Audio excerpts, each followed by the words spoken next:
Get big fast. The mantra of Amazon.com and its boisterous founder, Jeff Bezos. From the moment I got there, the feeling was that you just pressed down the accelerator harder and harder. The audacious entrepreneur rewrote the rules of retail. There really was this sense of urgency around this internet land grab that was taking place. How do we establish the Amazon brand? His strategy didn't always pay off. Even after Amazon went public, people looked at the financials and said, this company's not going to make it. Amazon.com was actually profitable in December 1995. It must have been for, about 1 hour. With a series of sly moves, Jeff Bezos built and rebuilt Amazon.com. If you ask a question that Jeff doesn't feel like is something they want to go into, the answer you get is going to be the laugh. And he's laughing all the way to the bank.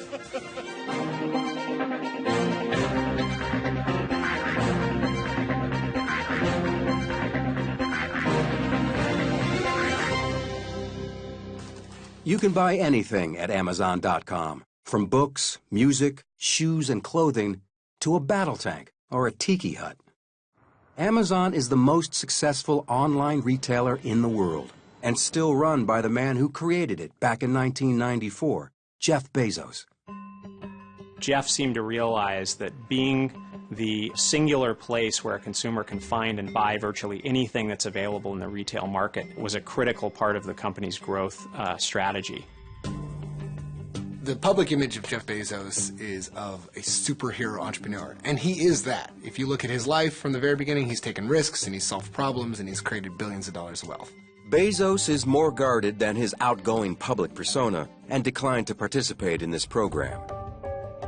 Jeffrey Preston Bezos was born in Albuquerque, New Mexico on January 12, 1964, to Jackie Guys, a 17-year-old high school student. Guys divorced his biological father and married Miguel Bezos, a Cuban immigrant and petroleum engineer for Exxon. Miguel adopted 4-year-old Bezos in 1968. Bezos described his early computer experience in a 2001 interview with the Academy of Achievement. There was a company in Houston that had loaned excess mainframe computer time to this little elementary school. None of the teachers knew how to operate this computer, nobody did, but there was a stack of manuals, and me and a couple of other kids stayed after class and learned how to program this thing. As a teen, Bezos embarked on his first serious entrepreneurial effort, a summer camp based out of his house with an emphasis on science and literature. 5 students signed up at $150 a pop. In 1986, he graduated from Princeton University, summa cum laude, with degrees in electrical engineering and computer science. Nicholas Carlson is deputy editor at BusinessInsider.com and has covered Amazon for 6 years. Jeff Bezos was actually recruited into a hedge fund named D.E. Shaw, and he didn't want to work in finance. He actually wanted to work in computer programming. But D.E. Shaw is a computer programmer, and the hedge fund is sort of built around algorithms and the type of technology that Bezos is interested in. It wasn't the only thing he found interesting. He came upon a statistic that just astounded him. He saw that the internet was growing at 2,300% per year, and he just became obsessed with this number. Studying the top 20 mail-order businesses, Bezos saw an opportunity online. Chris Anderson is editor-in-chief for Wired magazine. He could see that there was this technological tsunami that was arriving, that it was going to disintermediate, it was going to create new distribution channels, reset economics, change the way we bought and sold. And the question was, which domain shall we apply it to? The answer was books, a commodity for which no comprehensive catalog existed. In July 1994, he quit his secure Wall Street job to pursue his dream, to create one of the world's first online bookstores. His first investors? His parents, who he talked about with the Academy of Achievement. My dad's first question was, what's the internet? Okay, so he wasn't making a bet on this company or this concept. He was making a bet on his son.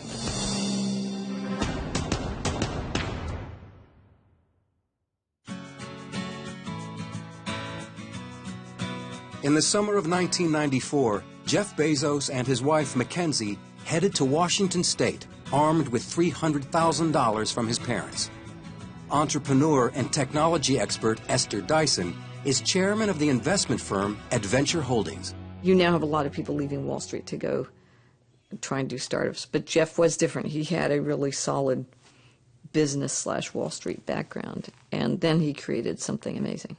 Bezos and his wife settled in Bellevue, Washington, and hired 2 programmers to write the code. Bezos related the story in a speech at Lake Forest College in 1998. Found a house that could serve as the first business, and it had a garage, and it seemed the right thing to do since there's a history of startups and garages. And this wasn't fully legitimate because it was a converted enclosed garage, but I considered it somewhat legitimate because it wasn't insulated. Those were not impressive offices. He dubbed the company Amazon, after the seemingly endless South American river with its countless tributaries. On July 16, 1995, Amazon.com opened its virtual doors to the public. James Marcus was employee number 55. Marcus was hired to write book reviews for the site that was nothing more than a list of titles. When I checked out their site to see if this was a place where I might want to work, I discovered it was quite rudimentary, actually. There was a front page with an eclectic mixture of books, but the most notable thing was that there was a huge catalog of probably several 100,000 books at the time, but there was no content in that catalog. The fledgling Amazon.com had no advertising budget. Initial sales were generated solely by word of mouth.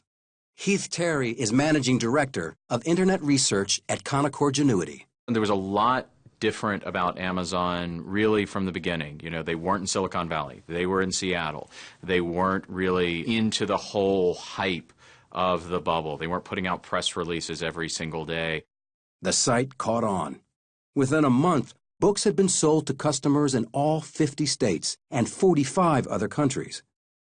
What was different about Amazon was that Jeff ran it right. He was organized. He understood distribution. He understood how to motivate people to buy. He did things with great attention to detail. Bezos' goal for growing the company could be summed up in a simple line. Get big fast was both a mantra and very much a strategic decision on Jeff's part. Everything had to be on steroids. All growth had to be on steroids. Eric Best was manager of business development at Amazon from 1999 to 2001. There really was this sense of urgency around capturing e-commerce market share, this internet land grab that was taking place. You know, how do we establish the Amazon brand and grow the overall business at the expense of competitors and within a very time-bound window?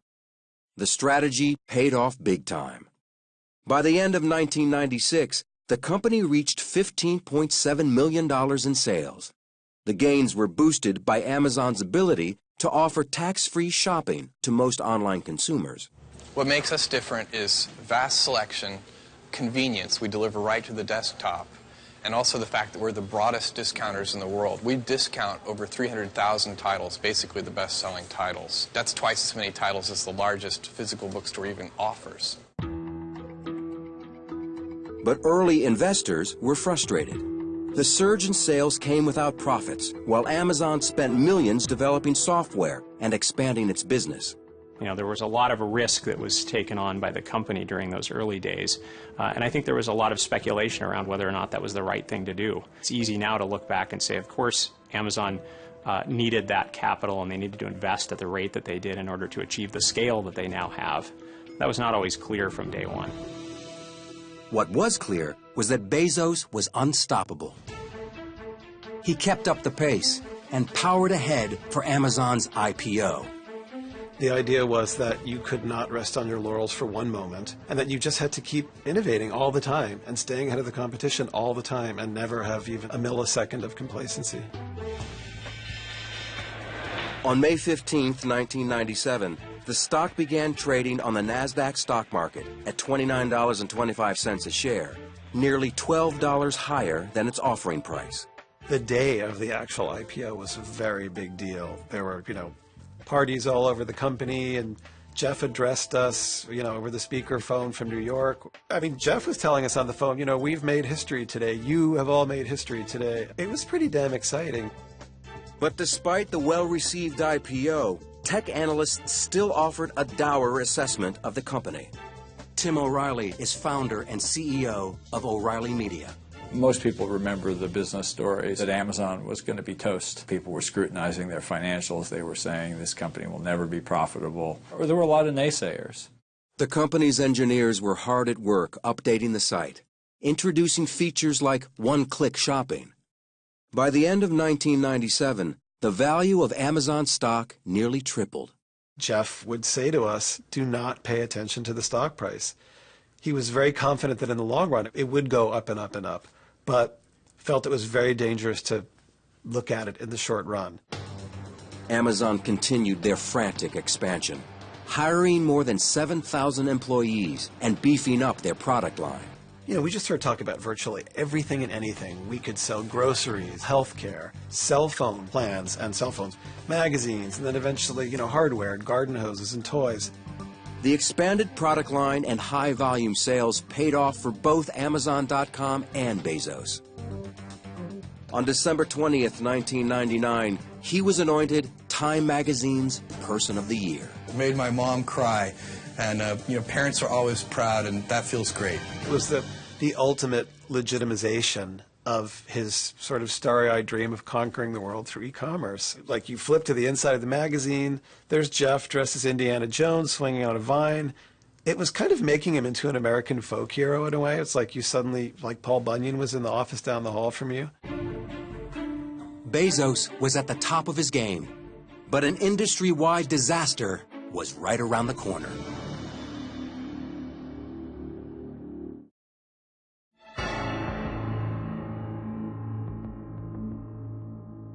By the late 90s, Amazon.com was an online juggernaut.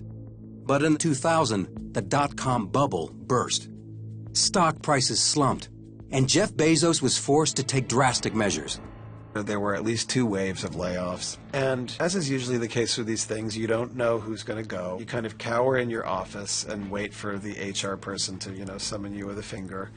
And it feels bad to see your colleagues go. In the context of the slowing economy and the deep slowing in consumer confidence, this was the only prudent decision that we could make. By September 2001, the company's stock hit an all-time low and bottomed out at $5.97 a share.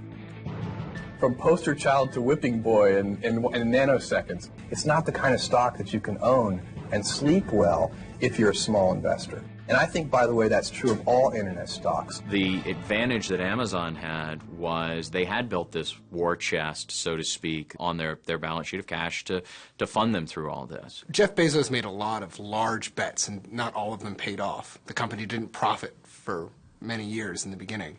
The reason Jeff Bezos got away with that and benefited long term is because he was always very direct with employees and stakeholders in the company. At long last, by January 2002, those bets began to pay off. Amazon's stock price rebounded, and Bezos' company did something it hadn't done in 7 years, posted a profit. The best thing you can say about him is that he was unwavering in his confidence.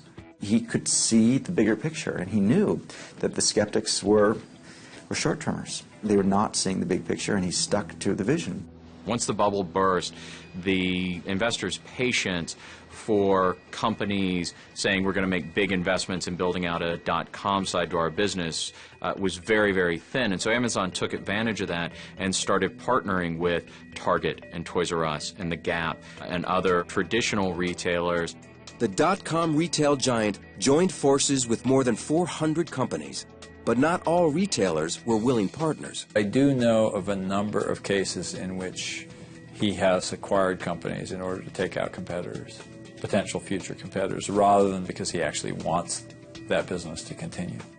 With his company back on track, Bezos switched gears and increased his focus on a much different passion. On March 6, 2003, he chartered a helicopter to scout property in a remote region of southwest Texas. He was looking to buy up ranches for a venture he had started in 2000 called Blue Origin. Blue Origin is a technology company whose purpose was to develop vertical takeoff and vertical landing rockets for human space travel. The trip was nearly a disaster. Shortly after takeoff, the helicopter flipped and landed in a riverbed. In 2003, Jeff Bezos almost died in a helicopter crash. It's sort of a pattern where he can go through something difficult, like a dot-com crash, be philosophical about it, laugh it off with his big famous laugh. Unlike space exploration ventures bankrolled by private backers, including Elon Musk, Richard Branson, and John Carmack, Bezos is obsessive about keeping his efforts at Blue Origin secret. For a variety of reasons, it's pretty secretive. And I think, actually, from the point of view of the space industry, that's sort of a pity. What makes a good market is when you have a bunch of competitors openly competing and they try and position themselves against one another, and the market's visible, they compete for money, they compete for people, and so forth. After 6 years of working behind closed doors and locked gates, Blue Origin's odd-looking test rocket blasted off. Bezos was also set to launch on another revolutionary effort, this one closer to home. This was an opportunity to hugely expand the book industry, expand pricing, expand the definition of what a book could be.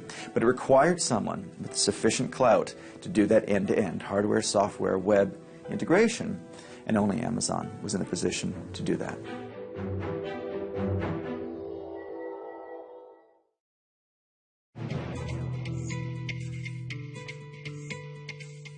On November 19, 2007, Jeff Bezos took to the Charlie Rose Show to announce the release of a groundbreaking new product.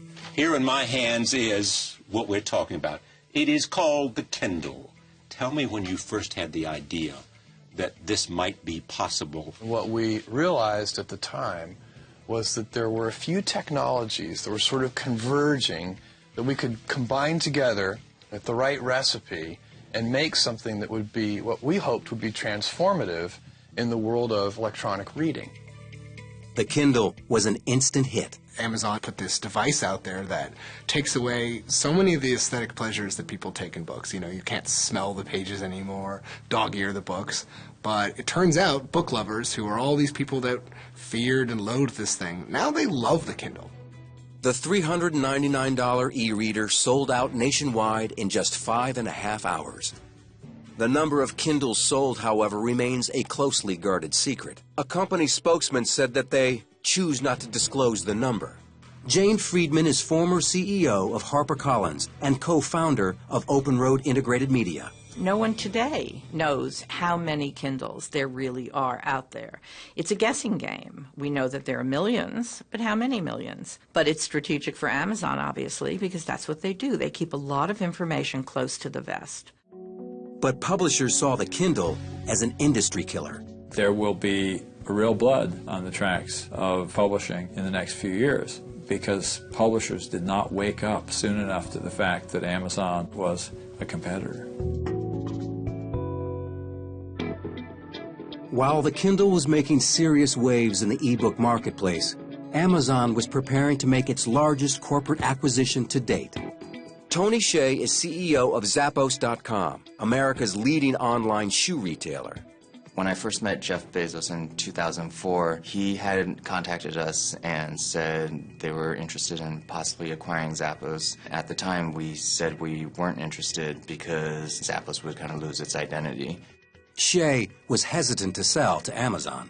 They contacted us again and said they were willing to consider a different scenario where we could remain independent. And we started realizing, wow, they might actually be really great partners. Amazon purchased the hot online shoe retailer in the summer of 2009. Zappos investors received 10 million Amazon shares, worth about $1.2 billion at the time the deal closed. They got stock, which at this point is better than cash. And what this kind of shows is that Jeff Bezos and Amazon is someone who, yes, he can steamroll the competition when he needs to, but he's also willing to play ball and negotiate and get what he wants, but make everybody wealthier in the process. The shoe fit. But his cash cow, the Kindle, was about to get some very serious competition from a tech giant. And we call it the iPad. On January 27, 2010, Apple launched the iPad, also designed for use as an electronic reading device. Bezos responded aggressively by cutting costs and adding new features to his e-reader. One thing that Bezos has always been comfortable doing, running Amazon, is playing with very tight margins. So when you see the Kindle lowering in price, what you're seeing is Bezos recognizing what the real long-term gain here for Amazon is, to be the place where everyone buys all of their ebooks, and the Kindle is just how they get them. The phenomenal growth of the e-book market devastated bricks and mortar stores. Amazon came on the scene and became a competitor to the bricks and mortar retailers, and they were the e-tailer. Everybody was coexisting. In fact, Borders, and it may have been their downfall, but Borders did all of their digital selling through Amazon. Had Borders established its own presence, it might have been a very different situation today. According to the Authors Guild, Amazon had been buying books from publishers at $12 to $13 wholesale and selling them as Kindle books for $9.99, taking a loss each time. Best-selling author John Grisham railed against Amazon's pricing model. We're going to get to a point, if a book is worth $10, okay, whether it's a discounted hardback at Amazon or an ebook sold by Amazon for the Kindle, if we're at $10, okay, then suddenly the whole industry is going to change. You're going to lose publishers, you're going to lose bookstores. Others saw opportunity. You look at all of the authors that have been kind of empowered by Kindle to develop a direct consumer relationship that they never had before. And I think that's where Amazon is able to come out a winner in all of this by building this bridge between authors and their readers that in the past has never really existed. Borders Books filed for bankruptcy, and Barnes & Noble, the world's largest bookshop chain, is looking for a buyer. In 2011, Amazon.com stepped beyond the retail sales market and into the video streaming ring, going head-to-head with Netflix. Andrew Wallenstein is a TV editor for Variety magazine. I think if you're Netflix, you're looking at Amazon and really sizing them up as a competitor. Amazon has a lot of traction online. They've got deep pockets to buy just as much content. They're at the very beginning of this kind of effort, but in time, Amazon could grow to be just as big as Netflix. The e-commerce retail giant is also fending off growing efforts to put an end to its untaxed online sales. New laws may force Amazon to charge local sales tax. But Bezos remains cool under fire, and unfazed, he continues to forge ahead. Now, Jeff Bezos has his fingers in everybody's pie. He's got video streaming, which competes with Netflix. He's doing music now, which competes with Apple and iTunes. He's even selling Android apps in an Amazon.com app store. That goes right after Google's marketplace. If he sees something where Amazon can make a little piece of money and help its margins, which are, so thin, he'll go for it. Going for it has gotten him this far. His space project is going even farther. In April 2011, NASA awarded Blue Origin $22 million to continue developing its space vehicle design. He was listed by Forbes as the 30th richest person in the world, estimating his net worth at $18.1 billion. Amazon.com remains the world's largest online retailer. He's not just a visionary with visions. He's an architect with blueprints and some notion of how to make things work. He thinks very carefully about design and structure and operations. And that's what turns a visionary into somebody who actually accomplishes something. He could have sold Amazon to Barnes & Noble or probably to some other booksellers and walked away with many millions of dollars, like in his early 30s. Since then, he just keeps on coming up with really good ideas. He's not the hard-charging, going to take no prisoners type CEO. He's somebody that has his vision for how he wants to build this company and is able to surround himself by people that buy into that. I think ultimately that's one of the reasons that he's been as successful as he has.